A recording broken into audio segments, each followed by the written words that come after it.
Good evening, ladies, gentlemen, and creatures of the night. You're tuned into the heart of the After Dark airwaves, the station where the macabre meets the metallic. This is Deep Cuts, the show where we slice into the minds of the most innovative and captivating artists of our time. I'm AJ, your mortician this evening, and we have a guest that hits harder than a sledgehammer to a coffin nail, from a band that's still carving their names in the tombstone. But that's not all we've got in store for you tonight. As a mortician by day, I've had my fair share of encounters with the eerie, the uncanny, the downright terrifying, and I can't wait to share them with you. Between breaks, I'll be serving up some trailers from the darkest corners of horror cinema, some known and unknown. We'll also be hearing from the masters of metal themselves, interviews that delve into the abyss, revealing the inspirations and stories behind those thunderous riffs and guttural screams. So buckle up, turn up the volume, and keep a flashlight handy. It's going to be a wild ride. Remember, here in the crypt of Deep Cuts, we're not just about the music. We're about living and breathing the culture, the power, the rebellion, the camaraderie, and yes, the fear. So get ready, horror fans and metalheads alike, as we descend into the darkness and let the deep cuts begin.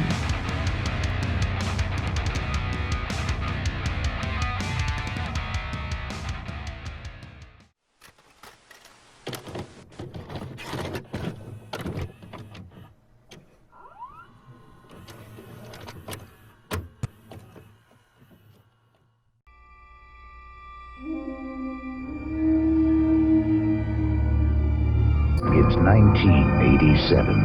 Do you know where Freddy is?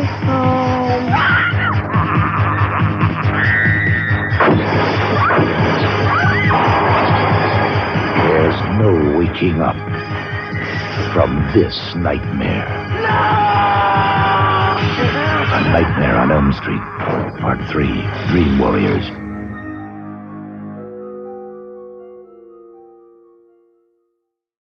Today, I'm honored to introduce Joe Edwards, the electrifying lead vocalist of the UK metal band Shields. Known for his powerful screams and soul-piercing growls, Edwards is a force to reckon with in the world of heavy metal music. His intense vocal range, coupled with an uncanny ability to convey raw emotion, has helped Shields carve a name for themselves within the UK's vibrant metal scene. Beyond his extraordinary technical skills, Edwards is also revered for his dynamic stage presence, turning each performance into a visceral experience for the audience. Always pushing the envelope, Edwards embodies the indomitable spirit and the raw energy that is at the heart of Shield's music, making him an indisputable icon in the realm of heavy metal. Now, for our guest, Joe Edwards.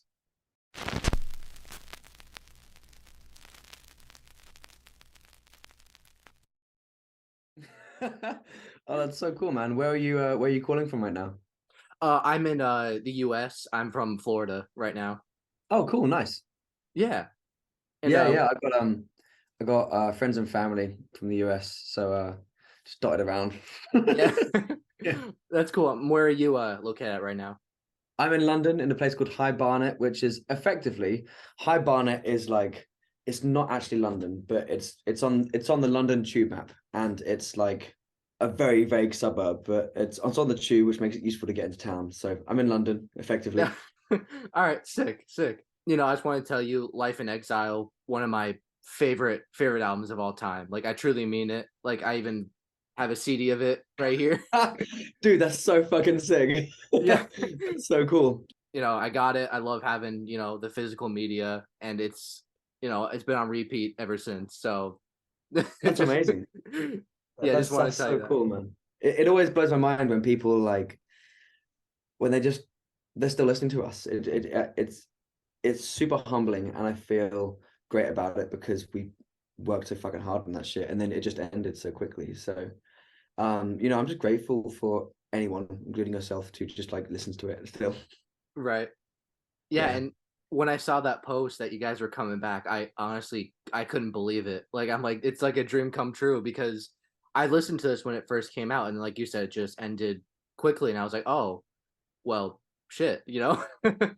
But even with just this one album, it's like you put out a masterpiece, and then even if that was it, like, that would have been awesome. But now there's new stuff coming, so that's so cool, man. It feels great to do it actually. For me, like I kind of fell out of love with metal around the time that Shield stopped. So I just did something else for the last 5 years. And I moved back to London after moving away for almost all those 5 years, and just started going to metal shows again and playing guitar with Sam, who was doing Kubrick, his solo project. Which was like, in that kind of similar metal scene that we'd been touring in. So to see all those old friends again and to be around it just meant that I was like, I don't know, reintroduced to this genre that I just lost touch with, and was like, God damn, this is like my roots. This is who I like.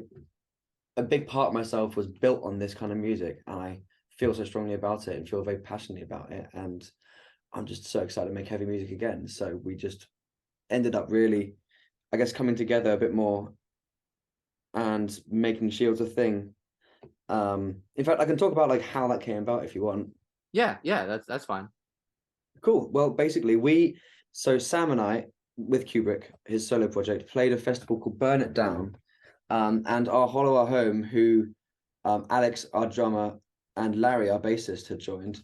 They were playing this festival also, and our old photographer, who was basically like a fifth member, Ollie Duncanson, he was also there with his band playing This City Is Ours and taking photos. So we got like a group picture all together and just posted it on the Shields page for fun. And Burn It Down saw it and contacted us and went, guys, do you actually want to play as Shields next year? Which led us to the conversation of like, what would that mean? What is it? So we agreed to it just for the fun of it, really. And once we started talking about it, we just kind of started writing again. Like Sam started writing riffs, and all of a sudden we had a new song.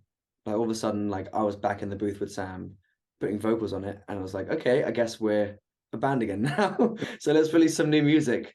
And with that just came the want to do it, but for fun, not just for like, we don't set out this time with the intention of making it our jobs or anything like that. We just set out with the intention of simply enjoying it. And so far, that is what our next 12 months looks like. Is just doing this for fun when we can, if we can.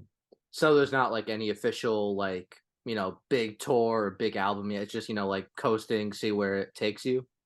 Exactly, just doing stuff that feels good. Like we're getting some good offers in for shows and some tours, which is great because we love doing that. As long as we can make it financially viable and it works for like our jobs and stuff like that. But we have new music on the horizon. We've got a new single coming out on the 12th of August, which is a month before we play this festival, Burn It Down.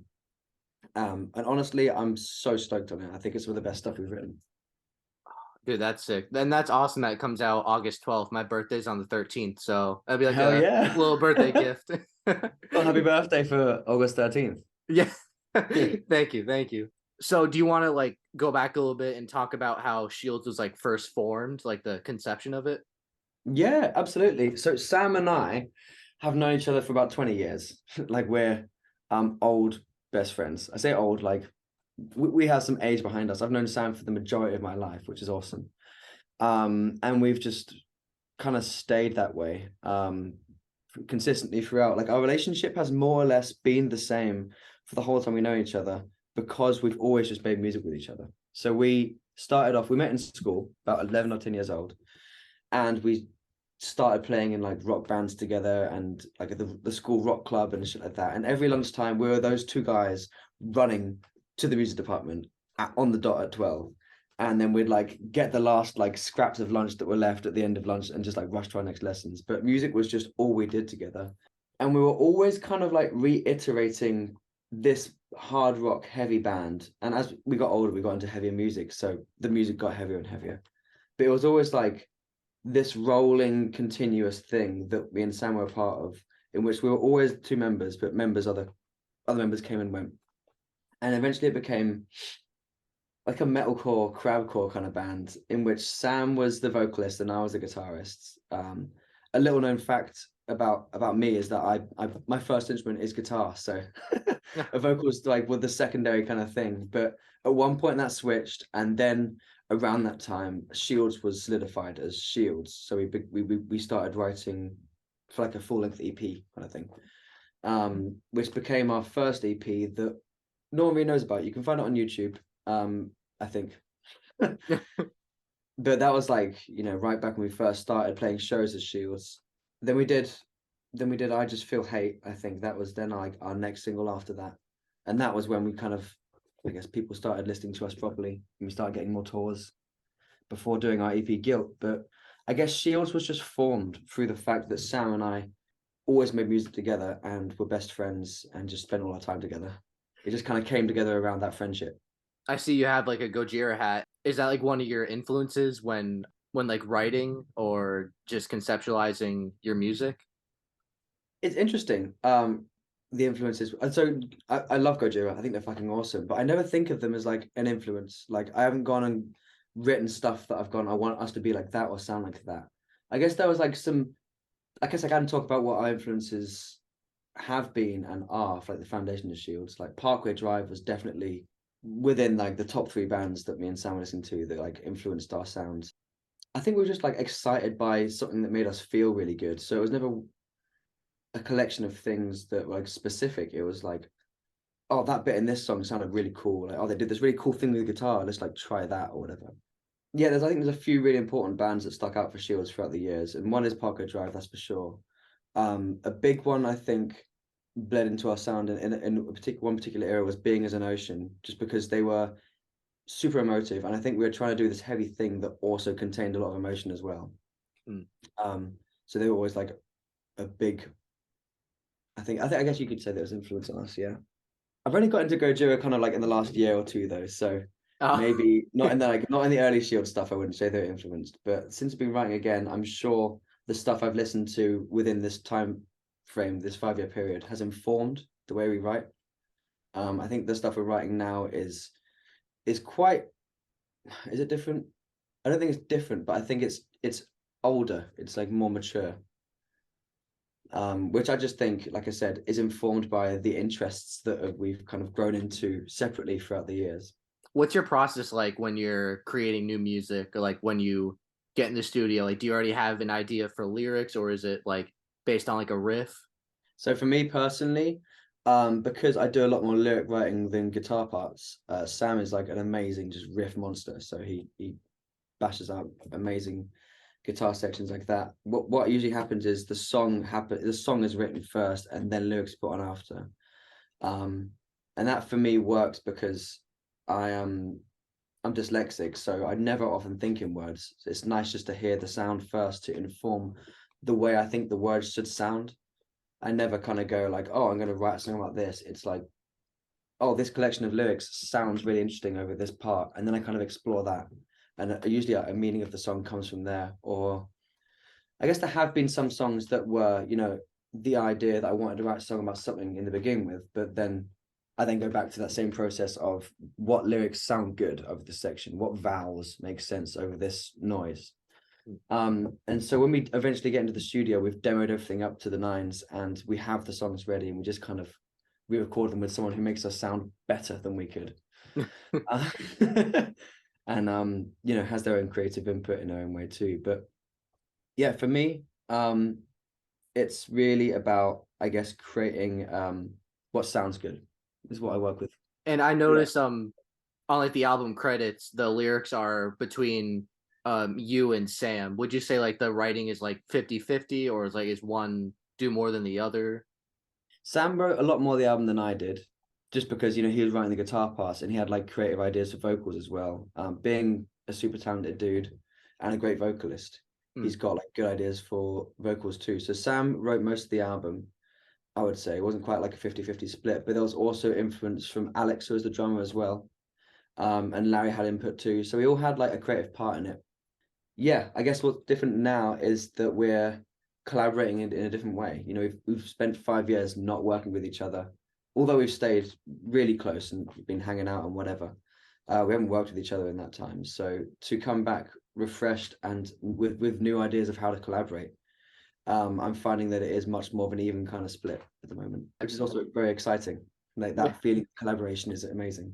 Right. Yeah, that's so cool. How do you think Shield has evolved now with this new era between like the previous era of Shields? Good question. I think we've just grown up. Like we weren't kids, but we were less informed as adults. I think life's just kind of like happened to all of us in 5 years in such a fast and rapid way. Like since we were in Shields, there's been like marriages and big breakups as well, and like a lot of living, but a lot of some death as well. I think we're just older and we have a different outlook on what we want to feel good about with this thing. We put a lot of pressure on ourselves by the time Shields ended last in 2018. And we recognize now that that wasn't healthy and that we should just do this because we love it, which makes it an easier process. It makes it a lot more enjoyable and you're not weighed down by this thing. Yeah, I think the fact that just life has kind of happened to all of us has made it easier to collaborate as friends instead of just bandmates. Right. Maybe that's the difference. Yeah. What do you think is the most challenging aspect of being in a metal band? Oh, I don't know. In a metal band specifically, or just in a band? Yeah, a band in general. I think the fact there's no money in it makes it very difficult. Like I could happily do this as a full-time job. I love everything that comes with being in a band. Like I've wanted to be in a band since I knew how to pretty much speak, I think. Like since I knew what being in a band was, I was like, that makes sense to me. That feels good. And all the admin, all the boring shit, that always it's boring and it's shit, but it's working towards a goal that you're very passionate about. So, but the thing about that is it's a lot. It's a lot of admin, and it's a lot of admin and a lot of stuff you have to do to make it work for very little pay. That's probably the hardest thing about being in a band in this day and age is that there's a lot of people taking money out your pocket. Once you become a bit more established, booking agents, managers, labels, and now venues are charging merchandising costs for selling your merchandise at the venue, which is scandalous. Yeah, agree.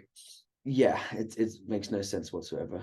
So it's hard because you can't make money. It makes it an exclusive thing for people who have rich parents or they have benefits of something. I don't know, whatever. It makes it stops a lot of people from being able to explore something that they just love and do it as a job, which is wrong. Do you think there's a difference now in the music industry or the scene due to the pandemic from before? Like, do you notice like now becoming a band again? Is there like a big difference than before? I wonder if people are more excited about it now, like metal and hardcore.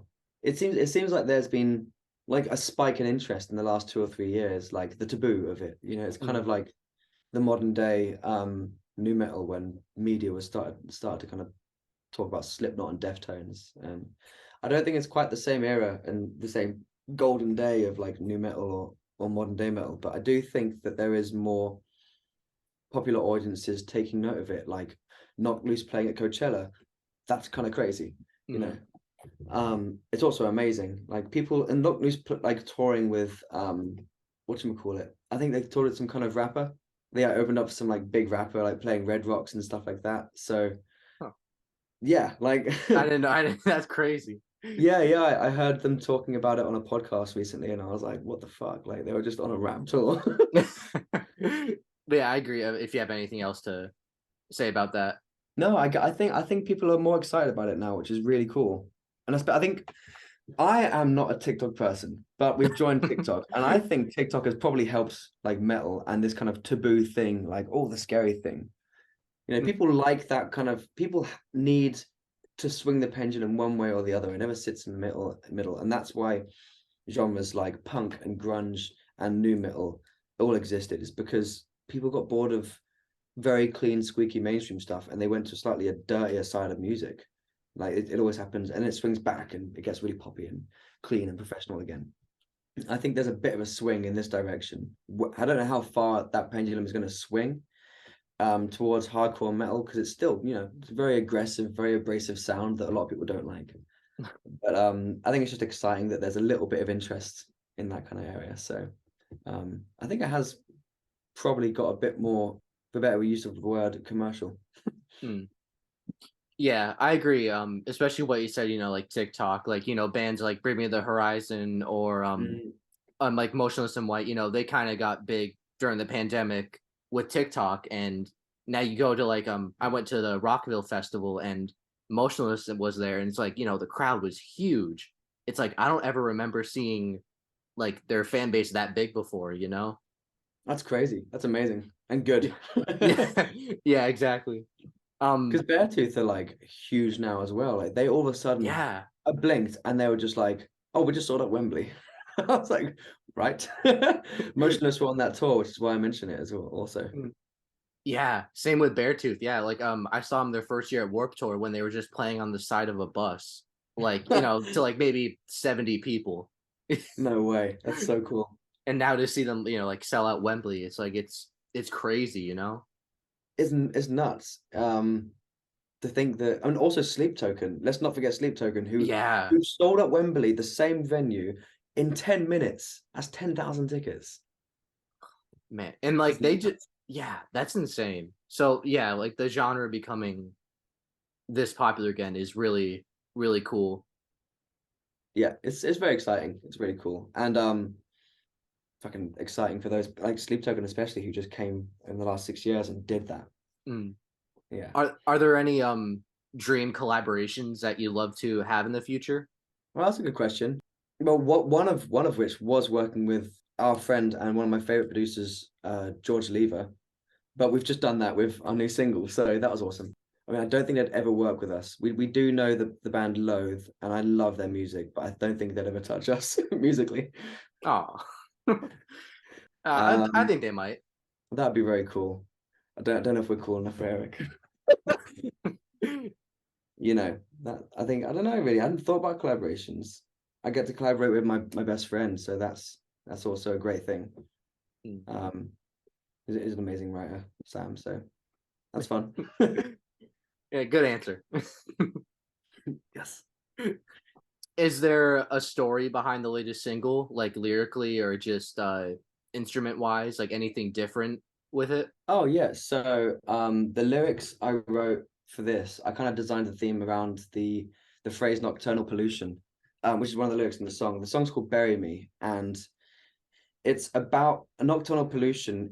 I read it in a book recently, because I was doing some research about like the science of dreaming and sleep and stuff like that. Because it's a topic that I'm pretty interested in at the moment. Nocturnal pollution is basically having like a unhealthy version of sleep. So, you're not sleeping well, or there's like stuff going on in your mind that's causing you to have disruptive sleeping cycles. And I quite liked the idea of that being the theme of the song. I thought it was just a cool couple of words to put together as well. So it's kind of like having the song's kind of like an extreme version of like having night terrors and nightmares, but also just struggling to sleep and having issues with trying to get to sleep, or insomnia and anything related to something that is not healthy within your sleep cycle. And I just kind of wrote about it from that kind of perspective of someone who suffers with terrible sleep cycles. And then the name of the song Bury Me just came from like the main vocals in the breakdown, which I guess, like I said earlier, with the process of the way I write, came from just like, oh, those words just sound good over these kind of like sounds that I'm hearing in this breakdown. So Sam then took the words "bury me" and wrote his lyrics for the chorus, which started with those two words "bury me," and then we had the song. Yeah, Um, so a song about bad sleep. has there been any song previously that was like particularly challenging and like really rewarding to write and record? I'm trying to think back because I'm sure there is one.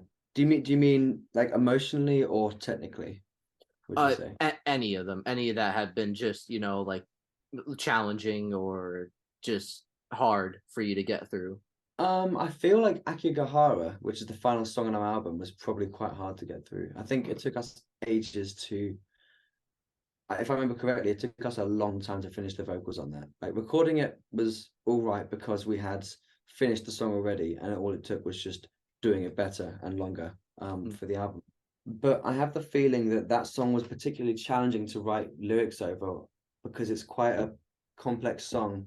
It starts quite interestingly. We just didn't really know where to place the vocals in the beginning. So yeah, I think Akigahara is quite hard. But I don't have any memories of the songs being like, oh man, I just don't want to do this song anymore. I think if we ever have any ideas that we don't want to do, we just put them to bed and just don't do them again.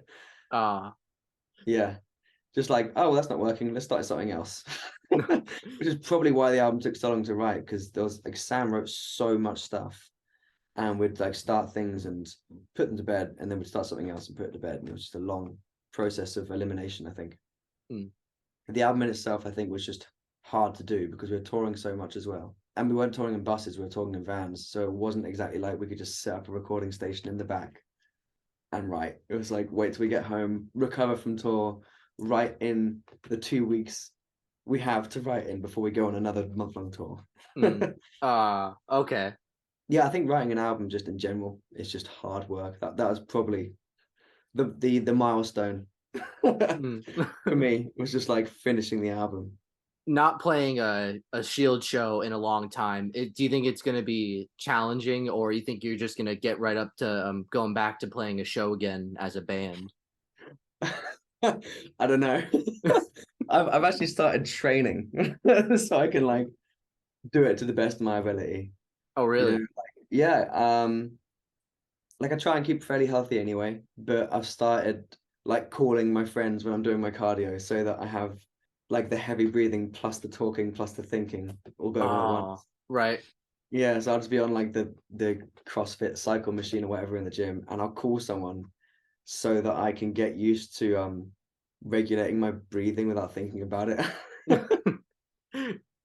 I think it'll be all right, you know. Like we've all been playing show. Actually, no, that's a lie. Sam and Lawrence have still played shows, like in metal shows, since Shields ended. I have not. I've done a couple of features and I've done a couple of like guest vocals on shows, but I've not done a whole show on Screams. And our first one back is on the longer side of the sets we used to do, which is 45 minutes.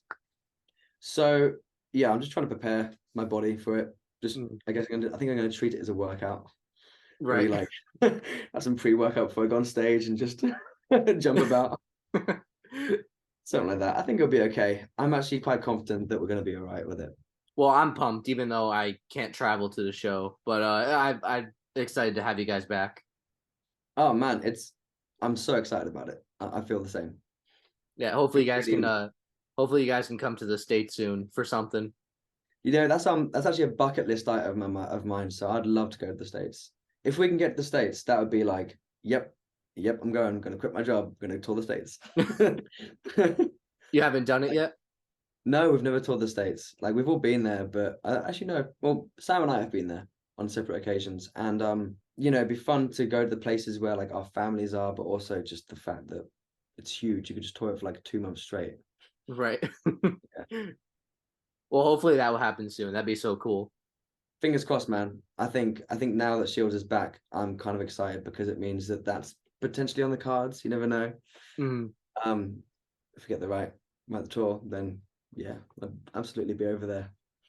Awesome. Just let me know if we're ever in a city near you. Just let us know, and I'll sort you out. Oh yeah, hell yeah! Thank you. Of course, absolutely, man. And what advice would you give to like aspiring vocalists or just musicians, songwriters? Just do it all the time. Just do it. Like live it, breathe it, love it. Like be in love with it and be obsessed with it, because that's what does it. You know, getting used to anything, getting really used to anything, building up that muscle memory is just like, it's always work. Doing things in lots is always work. But if you have your goal in mind, then I think you're working towards something. For me, the goal wasn't like, oh, I want just to be this good at this level, or I'm aiming to this one thing.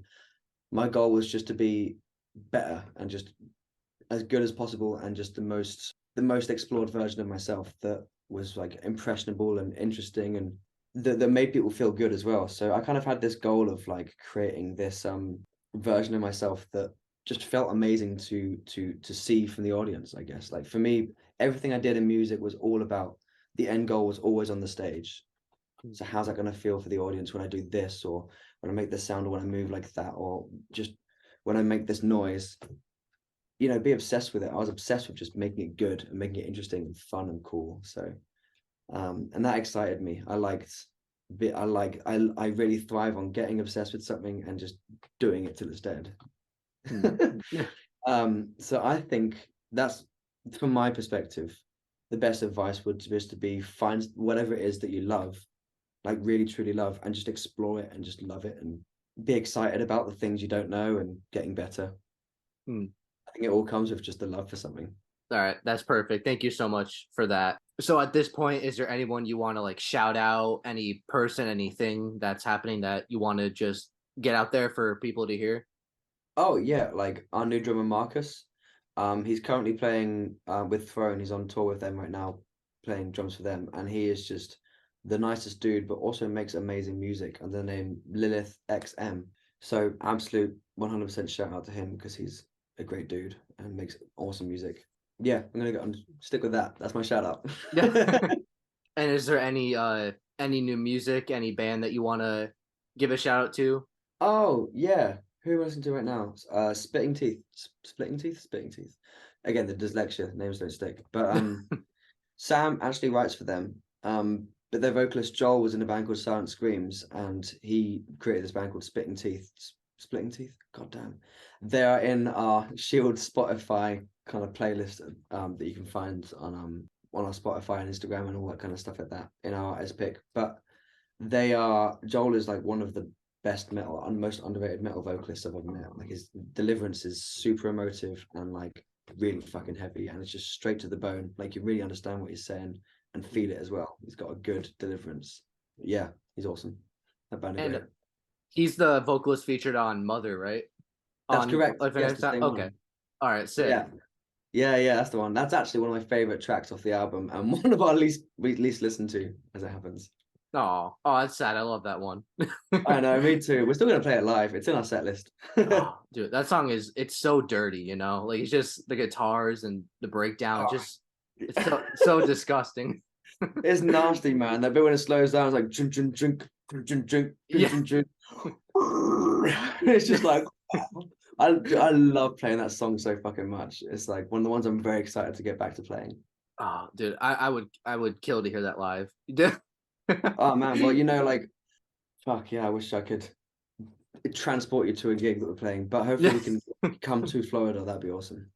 Yeah, even if you're like anywhere in the States, like or hell, even if I take a trip to somewhere in the UK sometime, you know, like I don't know, but I would love to see you guys live. Of course. Well, again, mate, just like if ever you're in town or we're in your town, let me know and I'll sort you out a ticket because yeah, that'd be cool. Cool to Yeah. meet you. Yeah, man, dude, that'd be so cool. Thank you so much. Pleasure, absolutely. And now that we're reaching the end of the show, is there anything else you want to tell the audience? Like any more details? I think you can expect some really cool stuff from Shields. The way we're writing is slightly different. Our approach to it's different. We're all very excited about it. I think that we're going to write some really cool music in the next 12 months, and I'm just fucking stoked to make it and share it. Well, I'm personally really looking forward to it. So again, thank you so much for joining me today. It's been awesome talking with you. Absolutely, man. It's been a pleasure. Thank you very much for your time. Yeah, thank you so much. Appreciate it, of course. Anytime. Hope to meet you in person someday. Yeah, dude, I would love that. I'll stay in touch. All right. Absolutely. Yes, likewise. Talk to you soon. All right. Talk to you soon. Thank you. See you.